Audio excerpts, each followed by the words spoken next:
Yo, what's going on, fam? What's good, family? Chilling, man. Yeah. Oh yeah, Yeah, it's yeah. recording now. Okay, cool. All Yeah, right. and then we can keep talking. Like I just edit it out. It's no big deal. Well, I But mean, we yeah, got to do an intro. We got to welcome everybody. yeah. So So, yeah, what I'm planning on doing is I'll get like a really like rough draft of an intro going because I got till Tuesday to do it. So I'll just get like Vegas on here, and then I'll get that all figured out, and I'll get an intro going for the time being until we can get something that looks more professional. Or if I knock it out of the park, we can just keep the one I got. I don't give a fuck. But whichever one looks best. for Bet sure, for sure. I can do Um, something pretty cool, I'm sure. for sure. You ready? First off, I'd like to welcome everybody to the HOTcast. You have myself, Brinson Strowman. People know me by Bistro on Twitter. You got my man Deron Jenkins, my man Axel, and my man Jared West. No relation to Kanye. No Uh, relation. no It'd relation, be man. dope, but no relation. Hey, we started something new here with the Flock is Hotcast. We're big on recruiting. We're big on the Ducks. We're big on college football, and we just like to give our insight, add our 2 cents, our little spin, our view on things, and what we hearing in the college football world. Uh, Start off with Deron. Tell us a little bit about yourself. What's up, everybody? Yeah, I'm Deron Jenkins. You can find me 3D Strength Academy, Twitter, Instagram. Um, just a lover of ball, man. I'm out on the Southeast. I'm in Florida, so I can give you the Southeast Coast take, what's going on, and what they dub at Florigan back a couple years ago. So try to give you some of that Southeast take on what we got going on, and let's let this ride. Let's have some fun. All right, all right. After Deron, we got my man Axel. Axel, go ahead and tell us about yourself, man. And say your Sure. last name for us too, because not everybody gonna be able to pronounce your last name. So Yeah, I don't pronounce even know that how for to us, say man. it. I Well, can't my say that last shit. name is Louis Saint, but I go by Charles. But what's it called? Co-founder of Surpassing Sports, writer, recruiting analyst for Rivals. Just here to give you a little scoop on recruiting and my take and all that. Okay, okay. My Yes, man Jared sir. West. No relation. Hi, well, I'm Jared West. Again, no relation to Kanye, any other Wests. Uh, I'm not the co-founder of anything besides the Flockus Hotcast. Really, man, just a big fan, just a big Oregon fan. Have been since I was a kid. I got a passion for this team. I mean, I wear Oregon stuff every single day. It's probably kind of unhealthy how addicted I am to this team. But it's passion, it's love. Um, I care about Oregon more than any other sports team that I follow. I can't wait to get out to Eugene for a game, all that stuff. So, yeah, that's just a little bit about me. Hey, fam, you right though. Eugene is a special place, man. I was fortunate enough to witness that last year for the Wazoo game. It's amazing, man. We're starting off here. Recruiting's the hot topic of Yes, discussion sir. for the past few months. So It's the only live let's sport there let's is right now. you right. Let's dive a little bit into this Oregon 2021 class. Give me your favorite 2021 recruit. All You right, won't. so sure, I'll You go got it, first. X? All right. It don't matter. It don't matter. Everybody can I'll say go it at first. once. Yeah, there you go. Nah, I'll go first. I mean, my favorite one will probably have to be Troy Franklin, and it's Okay. only because he's like top tier wide receiver. I mean, I was gonna go with Ty Thompson because what he did with the Elite 11 camp, showing out and all that.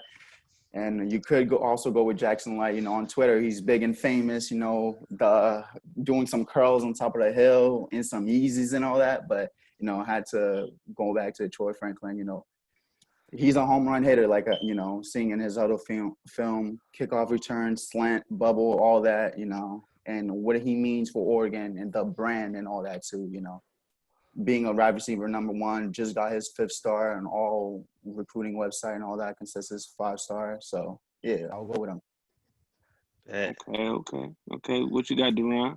I can't complain. I can't compete with that too much. But I was going back and forth with this even yesterday. I was telling you guys. So, but I got to go 7. I got to go 7 McGee out of New York. They don't just produce basketball players up there. Yeah. So I feel like he's gonna be Oregon's next DeAnthony Thomas. He's such a home run hitter. Every time he puts the ball hits his hands, it's explosive. And I think that, in a Moorhead scheme or even in, Oregon lore, you love people that can be in multiple positions at one time or, at multiple times and just move them around and be a matchup nightmare. And not to mention special teams, the hidden part of the game, special teams. And this dude can flip a field at the drop of a dime. So I got to go 7-11, baby. With McGee's situation, I mean, he was supposed to be like a 5-star in my opinion too. But, due to him not being able to play last year because he transferred from LA to New York. So that's why you see him like going under the radar right now. But he's special for sure. Yeah. J-Dub. What you got for us, Jared? Well, I mean,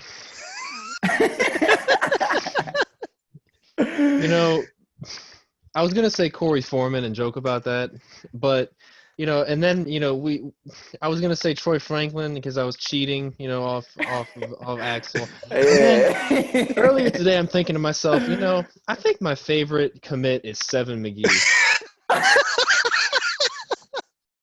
Why? And sure enough, that's Duran. I mean, he literally just said everything that went through my head in the past 8 hours of the day today. That's because great minds think alike, baby. Yes. I can, but I feel like I got a little bit more to add. He's that versatile guy that Oregon has been missing for so long. You look at guys like D'Anthony Thomas, Taj Griffin, Charles Nelson. That's a dude Oregon hasn't had in a long time. Ever since Charles Nelson left, they have not had a guy like him. And I really feel like that's kind of an X-factor player that they've been missing for the past few years since Charles Nelson has left. Nelson, I mean, if you guys remember in the 2015 season, he was playing cornerback and then playing wide receiver the next play. Right. That's crazy. Yeah. We don't know if Seven's going to be doing that. But the point is that Seven can play running back. He can play wide receiver. He's versatile. He's got that speed. He's absolutely 5-star talent. It's just the fact that he hasn't been able to play has definitely hindered him. But, you look at guys like Mace Funa, look at guys like Michael Wright. They weren't able to play because of injury. They turned out pretty well. So I'm not really concerned with stars at this point. I think Seven McGee is going to absolutely be a beast for Oregon. He's probably, I'll probably go back and forth about a million times. It'll be Corey Foreman when he commits, when he makes it public. We all know he's silent. Y'all heard it here first. Y'all heard it here first. I'm calling it. The shot is going to be a duck. I'm called it. Called a shot. So Brett, what about you, Brett? That's a 3-peat for the Ducks from California top defensive player. Yep. 3 years in a row. It's 2 years in a row. I'm taking Kyron Ware-Hudson, man. That kid's got polished routes. He's got strong hands. The kid can create separation. He's not small. He's about 6'1", 6'2", about a good 210 plus. And the kid's a monster, man. No matter who they put on this dude, he's embarrassing corners, 4 stars, All-Americans, Under Armours, Adidas. It don't matter. They all getting some of that Kyron Ware-Hudson juice because dude is on another level, fam. And the crazy thing is, he was listed as an outside linebacker or an athlete last year going into his junior year. So for him to take that junior year of being focused mainly on defense and turn it into now you're an All-American wide receiver, bro, that's some hard work and dedication, man. So I got my eyes out on him, man, because I think he's going to get that 5th star here in the near future. Facts. I got a little I want to add to that too. This is another hot take. I feel like Ware Hudson's going to be a very, very highly ranked 4-star by the time this class is over. I don't know if he'll break that 5-star, but I really do feel like he's going to be like a top 50 player. I don't know what it is, man. Like that dude, he's just got like that X factor all over him. Yeah.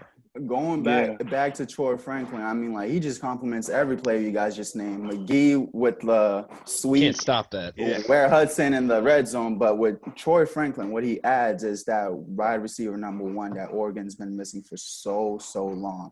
You look at Dylan Mitchell, he grew like his junior season, then left. Now Troy Franklin's freshman year, don't be shocked if he's returning punts, kickoff returns, and all that, and like just get the ball in his hand. And obviously for the brand, again, what it means to Oregon is just justifies what they're trying to do with this recruiting class.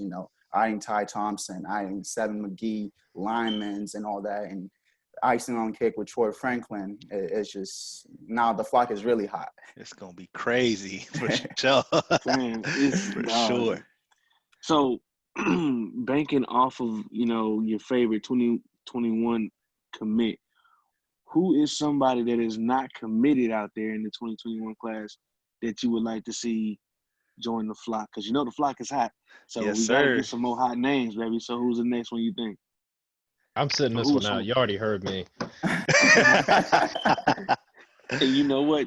You did call your shot. Yeah, said he Corey called it. Foreman will be a I dude. called it. I'll go with Foreman too, man. I mean, just for what it would mean, to have a player of that caliber, Clemson commit, he just decommitted to Clemson, had a whole tattoo and all that. For him to join the Ducks, California's background, and backyard and all that, for him to join the Ducks 3 years in a row, and Kayvon Thibodeau, Justin Flo, now him, it would just like put an emphasis on what the Ducks is trying to do and where they're going right now. So definitely him. Facts. That's big. And I mean, back to what Jared said too, when we were talking to him, that USC game, it's a home game. If you get Corey Foreman to come in on a visit and see what Oregon's doing to USC at home, then it could definitely change a lot of momentums. So Y'all just remember Justin Flo was at that Oregon USC game last year. He dropped 50 on him. Y'all remember that? And he said, "I want it." I like that. I like that. It'll definitely be an listen- eye opener to see Oregon playoff contention against a SC type of thing. Oh, for sure. Yeah. For sure. I gotta keep that depth in that defensive secondary. I'm going Nathaniel Wiggins out of Atlanta. 4-star out of Atlanta. He's 6'2", 170. I like big. He's a big corner that can move. He's rangy. We know how receivers like to spread them out. They like to have those tall guys, those big guys, especially Pac-12 receivers seem to be a little bit bigger than the rest of the country. So you definitely want to have, somebody who can get there. And he plays a lot of receiver. So he has ball skills. So he's not just going up and deflecting. He's going to take it away. Coming out of that Westlake program in Atlanta, if I'm not mistaken, that's the same school Cam Newton went to. If I'm not mistaken, I think he's played on Cam's 7-on-17. I don't know. Don't quote me on that one. But yeah, I just think that'd be a great pickup for that secondary, and just help it with a big body guy. So like Darby, like we missing that big body for somebody like Darby last season. So we can have somebody who can body up with that and then take it away. I think that'd be great. For sure. I'm between two players, honestly, for the 2021 class. I'm between Thornton, the receiver out of Baltimore, and Foster out of Texas, All right. Katy, Texas. You got a 5-star offensive lineman. You got a 4-star wide receiver. The receiver 6'5", 180 plus, and the offensive lineman. I'm not sure on his stat, but I think he's like 6'5", 6'6", about a good 330. Yeah, he a big boy. Fam, they call the dude the mountain for a reason. Yeah. Fam, I'm just for whoever want to be a Duck, man. But those guys, bro, there's some special talent out there. And Mario's trying to get those guys in that green and yellow and make that impact and win that natty. How many people can say that they were part of winning the school's first national championship? That's changing. That's altering, it's big. So Facts. now, taking a little bit away from recruiting, we're going to look into the current 2020 season, 2020 squad. Give me your favorite returning offensive player, your favorite returning defensive player, then give me a newcomer on offense and a newcomer on defense that you're looking forward to. All at one time? Ooh, that's a lot to think about. Borderline CTE. Hey, fam, why you trying to go there, fam? I'm just kidding. No disrespect to CTE. I'm just kidding. CTE gonna be knocking at your door. They are. I ain't got the money for it though. They just be knocking to practice. I guess. What we starting off with? Favorite offensive newcomer? Favorite offensive player returning? Yeah. Okay, favorite offensive player returning. returner, I gotta go Micah Pittman. I just like the dog in him. Micah, my guy. I just like the dog in Micah. I mean, like he coming out. He that dude. You gotta. If you don't have him on a leash, you might as well beware, bro. Because he the Pittman, the pit bull. That's what I call him. So I just like Micah Pittman. Ain't nothing to say. He just a dog. I don't even know what else to put He it. is I'm a just dog. dropping the mic on that. Micah Pittman. I was gonna pick Micah Pittman too. I mean, if Yeah, it wasn't so for was I. his injury, you're looking at 800 yards easily. But all right, since you picked Micah, I would have to go with Travis Dye. He just picked up 20. Was it 15 or 20 pounds? In the off season. So now he's a 200-pound running back. Last year he had a couple of troubles with fumbles and all that against that Colorado game. But this year he's my favorite running back. I mean, you hear a lot of hype with Verdell and like the two of them in the backfield, but he's shifty. So, definitely look out for him to have like a 600, 800 yard type of year this upcoming season. For me, I'm gonna go with Johnny Johnson. I'm going with Johnny because, we all remember, he was a guy that he was 3-star, I believe. He's one of those guys kind of went under the radar. You think he'd be like a solid wide receiver and all that. For freshman year, things were looking pretty good. Then sophomore year, everybody was calling him Johnny Dropson. All the drops he had. It was rough. But hey, junior year, he comes in, he gets his swagger back. He's probably the best receiver that Oregon had on the field every game. I know some people probably say, Micah Pittman, Juwan Johnson were better. But to me personally, I think Johnny Johnson had the most productivity last year. I think he just showed great work ethic. And the fact that he was able to come back after that abysmal season that he had, and he came out and he proved everybody wrong. He proved that a lot of people were still defending him, and he proved that it was worth it to defend him. So I'm looking forward to see what he can do this season. There's a few other guys, like Pittman, I think is definitely like a go-to guy just because of, like you said, he's just a dog. Like the dude's just a beast. When he literally points at a UW player while running into the end zone, it's hard not for him to be your favorite player returning. Another guy who I would kind of give a shout out to is Cam McCormick. You want to talk about work ethic? That guy, that's work ethic right there. Dude comes back after all those injuries, doesn't care. He's coming back for another season. I think this year, hopefully, he's going to show all the potential that he has because, tight end has been an Achilles heel for Oregon for quite a long time. So, I'm good with Johnny Johnson, but definitely want to give a shout out to Cam McCormick, too. Okay. Well, you took mine and Johnny Johnson because, like, bruh. I had to steal. It's all good though. I'm gonna take my man Jalen Red just because you took Johnny.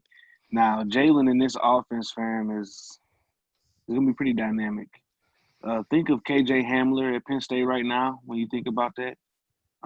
That's a good The comparison. same type of scheme, same type of body build. They're both dynamic players, and especially in space. So I think Jalen Red's gonna be able to flourish in his offense. Also, defensive side now. so you want me to flip it to the defensive side? Okay, Yeah, my yeah, favorite. Well, my favorite returning defensive side. That's a lot to pick from on the defensive side because we got monsters everywhere. But I'm gonna go with Mace Funa, man. I'm gonna go with Mace. I'm gonna take Mace because kid coming off an injury made an impact in the Auburn game. Mm-hmm. Every time he got on defense and went in there to make a play, he's made them. It's gonna be interesting to see what happens when you have a year in the playbook to understand, to get wiser, to get your body in better shape, especially in the weightlifting program. So I'm gonna go with Mace Funa. Cool business. That's not bad. Yeah. And they threw him under the limelight. First game, Auburn game, and he held his own too. So yeah, I would agree with Mace Funa. But my pick would be. It definitely has to be on defensive back side, being ranked top 3, top 2, top 2 right now everywhere. Everybody's saying Oregon defensive back is best right now. So my pick would definitely be Javon Holland. They ask him to do a lot, be in the box, cover, tight end, slot receivers, and this year it might be his last year at Oregon. He might go in the draft. He'll be a junior this upcoming season. So definitely Holland will be my pick. Okay, cool. I guess it's my turn. Yep, Yeah. I'm gonna be a homer. I don't care. Florida, baby. I'm going Jordan Scott, Fat Mac. Hey, But I was gonna go there too. no, but in all seriousness though, he's a big body in the middle, and in the schemes like this, he takes at least two. It takes two to block him. If one gets him, he's gonna get it. He reminds me of Vince Wilfork in college, honestly. He reminds me of a Vince Wilfork style of player. So with the way he can take away blocks and he takes the extra blocker, it just frees somebody like Thibodeau, or it frees our linebackers to do what they do best: see ball, get ball. And I think that's a lot. That's really underestimated in what a good defense tackle could do. So, like, my favorite player coming back is Jordan Scott. That's a good pick because, if you look at the stats, you won't even notice him, but he does on the defensive line side. He does do a lot. I'm not even gonna lie. Sure. Oh yeah. I'm going with the easy one. I'm going Thibodeau. I'm going with the easiest one. This is the cakewalk. There is so many people to pick from on this defense. I'm gonna go out and say this is probably gonna be the greatest Oregon defense you'll ever see. To this point, this is the best Oregon defense probably ever. And I think the guy who's going to be the face of that defense is going to be Kayvon Thibodeau. He is a program-changing player. When we got Kayvon Thibodeau chose us over Alabama. He chose us over just about every other school in the country on live TV. This guy is a total game wrecker. If you go back and watch those first few games, people always say, oh, he only had like one tackle this game. He only had one tackle during the Rose Bowl. You got to take into consideration that this guy is literally causing chaos every time he's on the field. Every time he's on the field, he's getting to the quarterback. It's just a matter of him learning more. During that USC game, he balled out in front of his home crowd base, essentially. Yeah. The dude has the potential to be the next big defensive end. I don't even want to say he's going to be the next Chase Young. He's not going to be the next Chase Young. He's going to be Kayvon Thibodeau. Right. So for me, there you go. I think it's definitely going to be Kayvon Thibodeau, but everybody who was just listed can easily be on there. Guys like Deommodore Lenoir, Thomas Graham, Mykael Wright, the list just goes on. All these dudes could be easily players that we could highlight and talk about for 5 to 10 minutes each easily. Yeah, you couldn't go wrong with anybody you said. This whole unit is insane in terms of talent. And for us Duck fans, we've never seen anything like this on the defensive side of the ball. To your point, saying this might be the best Oregon defense we'll ever see, we're definitely going to have the opportunity to see that. if the season does go on, because first off bat, they first Trey Lance, who might be a future draft pick. Then after that, they go see Justin Fields, Heisman hopeful. Then after that, you got Clovis and all that hype and Jaden Daniels. So they're definitely going to get tested with those quarterbacks in the Pac-12 for sure. Yeah, they're going to get tested early. They can prove they worth. They could definitely draft stocks and go way up very quickly. Exactly. Oh man. So then let's flip it to newcomers. Give me a newcomer on offense and a newcomer on defense. Okay. I'm going offense. I'm gonna go first on this ready. One. Yeah, no, ready. He's got the notes. I was ready. I already know who he's gonna say though. He almost cut me off. Jamal Williams. I already know who he's gonna say though. Hey, I'm hyped about him, man. I've been talking to a lot of people, and everybody, as soon as you ask who's going to be the newcomer or highlight player, everybody say Devon Williams. What he's going to do for the Oregon passing, with the Moorhead system, it's going to be beautiful. Him, he's 6'5", long strider, got that swagger to him, that little Dylan Mitchell. He he's the guy, right receiver one type of thing. He was at USC at first, but obviously he chose Oregon State. Then after that, got his mind right, flipped to Oregon. But him and that Moorhead system, opening up stuff for Jalen Redd in the middle, Johnny Johnson. It's gonna be like he's going to be the pivotal guy, pretty much. For sure. Go ahead, J Dub. Oh man, I thought you wanted to go. Okay, I'll go. Yeah, I mean, I think that Devin Williams, man, that's a big one. But I mean, if I had to pick, honestly, I think I'm gonna go with Chris Hudson. Okay. I like Chris Hudson a lot. I really, really do. You think he's gonna get playing time freshman year? I don't know if he will or not. I mean, I guess like going into this year, maybe it would be Devin Williams, but I think in the end, I think it would be Chris Hudson because he's just a speed guy. Like he's a guy that again like Oregon's been needing. I think he's really going to fill that hole that Jalen Red's going to leave because this is his senior year. So that's a huge thing right there. But I definitely like him, but in the long run, I like him. But as of right now, yeah, I mean, Devin Williams is just, it's impossible, I think, to like choose anybody but him. In terms of just hype, you bring up. I still remember watching him pick USC, and you could just see the disappointment in his face. It was the same disappointment that was on my face, bro. It was just sad. But you know what he did? He followed his dream, and now he's at his dream school. Of course, Oregon State thought that, they were his dream school, and we all know how that turned out. But anyway, so, taking shots. But yeah, this guy, man, he's a guy that Oregon hasn't had ever. No, they've never had a guy with this frame that has this kind of talent. I don't know. A lot of Ducksmen might say Jeff Mill. True. No, but I feel like overall talent, Williams is just the ceiling is so much higher. I think Mail was definitely a product of Kelly's offense, even though he was still a great wide receiver. But yeah, not to take up too much time to say it, but yeah, I definitely think Williams is going to be is the big guy to watch on the offensive side of the ball. And just a background thingy on him too. He does have chemistry with Tyler Shutt. Playing in some camps with him, 7-on-7 with him. Then after that, enrolling early at Oregon and being on practice squad and getting to throw around with him. So he's due for a big season for sure. Oh yeah, for sure.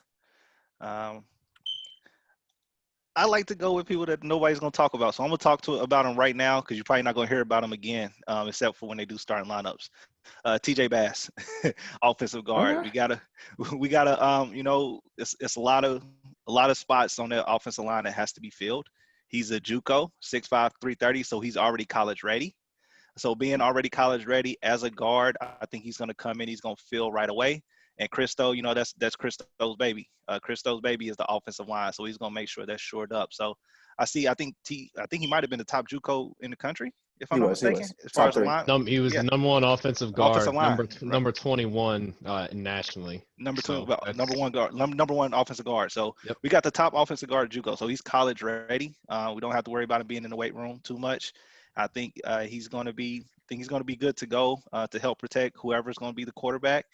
Open up holes for Dye and for Riddell and give some time so Pittman and Williams and everybody can do what they do so they can get all the love. So TJ, I'm giving you love right here, right now, because I know we're not gonna hear about you for the rest of the season. Which is a good thing. That means he's not doing nothing bad. Yeah, he's just doing his job. Exactly. Now, see, I wasn't gonna tip my hand because I was gonna go offensive lineman too. But I got two newcomers. I'm talking about Logan. I can't say his last name. My man been going crazy in the weight room. He went viral with that one. Fam, Logan. And then you got Jonathan Dennis, Miami kid. Hey, he been been making noise in 4 spring games. This kid been taking reps with the first team at center. Okay. That's good. So, I mean, the kids coming in ready. The coaches are impressed. The staff is impressed. People are liking what they see. It's crazy that you got to fill 4 offensive lineman spots, and you got Panay Sewell, but then you could potentially have 6 or 7 offensive linemen that could fill those spots next to Panay Sewell and not skip a beat. So that's how you know that Mario and Coach Mirabal are business with this O-line. And they say you win games in the trenches. And that's why, the offensive side and the defensive side is so stacked the way it is right now. The only reason why I'm iffy on Jonathan Dennis is because he's a freshman during this whole pandemic thing happening. Limited practice time, a freshman on the offensive line. I'm a little iffy on him, but reading all these articles and hearing people talk about him, you're definitely right. Like they've been raving about him at Oregon. Oh yeah, for sure. So we going defense? Go ahead. Yeah, Go. we Go. down to You defense, hype man. again. Go ahead. Go. Hey Yeah, man, take it, hey, take man. it. He Just gonna take he it, gonna though. he gonna say Justin Flo. Hell no, No, he ain't. I'm gonna prove you right. I'm gonna prove you wrong. I'm gonna go with Noah Sewell, man. I I mean, knew you was gonna say Noah. I knew you was gonna say hey Noah. man, I knew you was gonna say when Noah. you could show out on the All-American game, interception, hidden holes, and proving everybody wrong that's been saying you're not a linebacker, I'm definitely rooting for you, man. Oh yeah. Comes from a great family with Panay, Nephi, and his older brother that just graduated at Nevada, actually. So all D1 athletes. So the angst thing is there, and it shows with his coverage skills. But I mean, don't get it wrong. He will make you see stars too. So Bro, he got some of the best feet I ever seen for a 260-pounder. being roommates with Justin Flo, these two are gonna tear. I mean, they're gonna be scary for other teams, man, for the Pac-12. Imagine having two Macs from the program. If you ever seen the program, they're Alvin moving back. from the early Coming to 90s. get you, man. Billboard. You got two Macs that are Yeah. true freshmen on your defensive side of the ball. Cause these Yeah. boys is nasty, man. Oh yeah. It's I don't know if finna be- Noah talk like The- it, but the- Flo talk like it. Nah, Flo nah, talk no, like Flo that. gon- Noah's Flo more. That's the thing. They just compliment each other so nice. They man. really Like do. They're like polar opposites I in know. terms of Noah's more to personality. himself, but I mean, at the same time too, like him playing, he could play inside, outside, defensive end, rush, Running back. dropping coverage.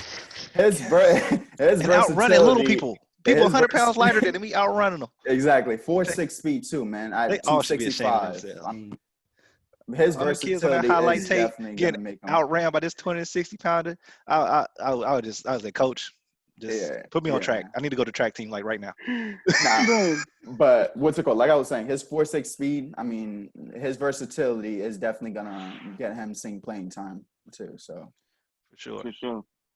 You speak about Justin Flo. That's crazy because that's who my pick is. I know. Justin Flo. Oh my God, how can you not be excited about this guy? Greg Biggins has Justin Flo's comparison to Reuben Foster, and I think that is a great That's good. comparison because this guy he just screams like elite.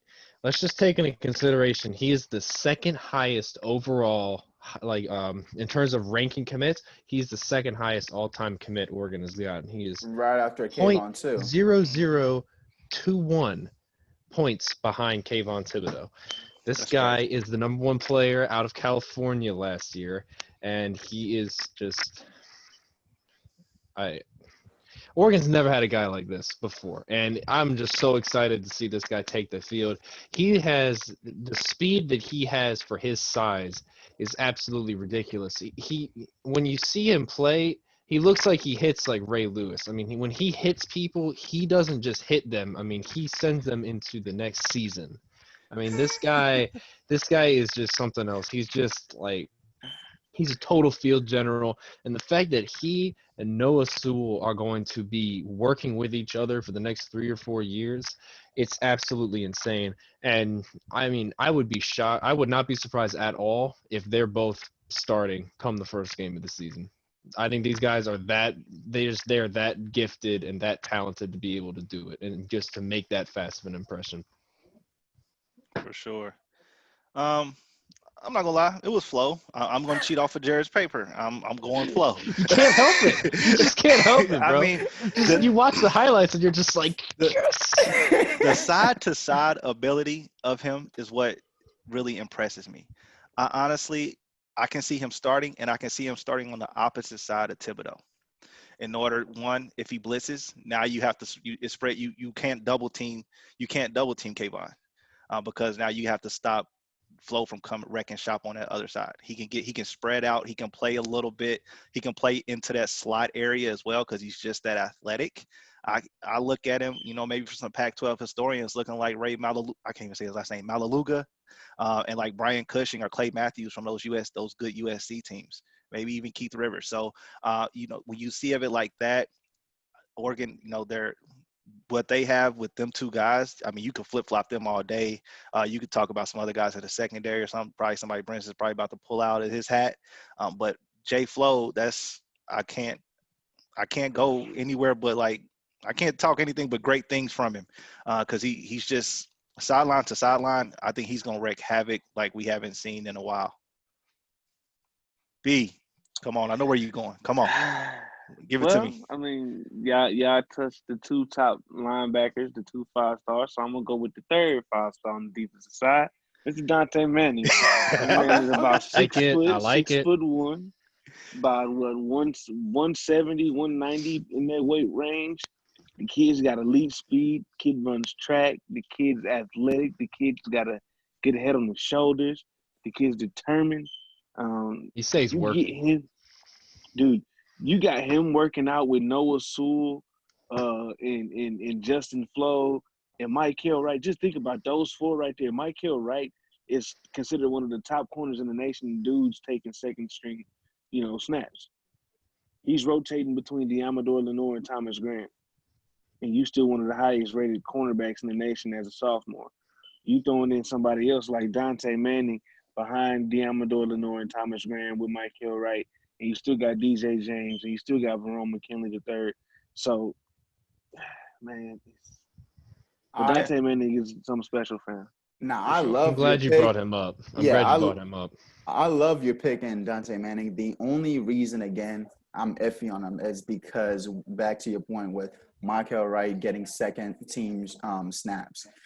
This group is so stacked. You got and people don't know about Ben Williams, but Ben Williams is going to Exactly. shock a lot of people. Oh yeah, Former yeah. former All American, freshman All American from Illinois. You got Javon, Nick Pickett, Brady Breeze, Michael, DJ James. People sleep on him, but he's like that too. So for a freshman to get in there and even see a little snaps, I mean, I'm iffy on it, but I mean, he does have that raw athleticism that's you might see a second or third round draft pick out of him. He'll get some I, snaps against Oregon State. I honestly think that I'm not they with you on may. that one. Well, I mean, depending because you got to remember they're starting to experiment with moving Thomas around and Mm-hmm. Diamador around. So certain packages they may want to bring him in there because of his ability to cover somebody man to man. You never know. I mean, Right, depending on the game and the situation, it's all up to the coaches. But we do know that we got 3 defensive 5 stars right now, and all three of them can come in and play if need be. for But sure. right now we don't. Right now we don't need them to. We got depth and talent at every spot. Even the linebackers that are returning this year have been in this defense and they know what they're doing. So really, you don't need Noah Sewell and Justin Flo to start off top because one, they're true freshmen, Mm-hmm. and you don't want to overload them with too much knowledge because you want them to be able to go out there and play No, freely without having to facts. think. Because when you start to think, that's when you already know Play slow. Exactly. You go that 4-4 they turn into a 4-7. that boy that extra hesitation on that stripe to the left on that run play when you supposed to read that guard. Get slapped and Yeah, he going for Nah. 60. And boy, just for the people that that guard. don't know about Dante Manning, he's more like a DD Lenore type of cornerback. Bump and Yeah, run, cover you all over your face type of guy. So For sure. exactly. That's And why I it's the say Pac-12. he got that It elite spreads. speed. It's 4 and 5 receiver sets a lot. So Yeah, so having that depth and having people that you can rotate, get in and out of there, is going to be great for being fresh. that's the thing for with I sure. don't understand why people are sleeping on the Pac-12. With the Pac-12, I mean, you see so many different schemes. You see Stanford running a power offense. You see USC now doing an air raid. You see Arizona State running like a NFL type of scheme. Like if I'm a recruit, I'm going to the Pac-12. I mean, I'm not going to say Oregon. I'm not going to be a homer, but at the same time, I do want to go to like a Pac-12 to like practice all the Yeah, schemes and get mine Right. right type of thing. and I get what you're saying as far as the scheme wise, but you also got to think about media exposure Yep. because East like Coast that's bias. why the SEC and the ACC get so much because you on the East Coast, so at 12 o'clock they the first game's on. You Right. start talking about later in the day. Fam, when I went to the Oregon Wazoo game, that game didn't start till 7:30 on the West Coast. So on the 10:30. East Coast, that's 10:30. and you got people staying up till 1 o'clock, 2 o'clock in the I morning was on up a till Saturday 2 to in the watch. morning. Yeah, and Heisman Yeah. Trophy, but Heisman Trophy voters are asleep. They've been up watching football all day. They out cold. And here's Right. a little funny fact about that. During that game, I don't know how many other people it happened to, but I actually got an ESPN alert that Oregon had lost the game. That's what Yes. During the game? Yes. During the game, Yes. I'm sitting there Yes. literally Yes. I'm watching them get ready to take the field goal, and my phone goes off. It says 35-34 Washington State. Somebody fell And my asleep and hit heart the just- enter button. It's like, And man. I look at this, I'm just like this. I just like look at the screen, and he made the kick. And you guys remember against the Utah game when Carrington made that catch and Mark Helfrich was just there, and then he was like, "That was me. That was me." Yeah. Because I was just, what For just sure. happened? What just Yeah, happened? no, for sure. Crazy. So, I hate to cut this short because my phone's gonna die. But We just about wrapped up everything. We hit it though. we really did wrap up everything. We do appreciate y'all tuning in to the first episode of the Flock is HOTcast. Yes, sir. As Most always, definitely. the Flock is hot. Just remember, You Corey can find Foreman us is all going on to be Twitter. a duck. You've heard it here first. And do not forget that Jared West did call Corey. I'm making my head go back, everybody. Corey Foreman is going to be a duck. Hey, man. Go Hey, Ducks, man. man. Thank Go you Ducks, for have a tuning good in. evening. Hey, Thank man. y'all for Thank tuning in, you He's man. going to be a love duck. and supporting all that, man. All right, Stay tuned. appreciate it. Y'all have a good one. Peace out. Deuces.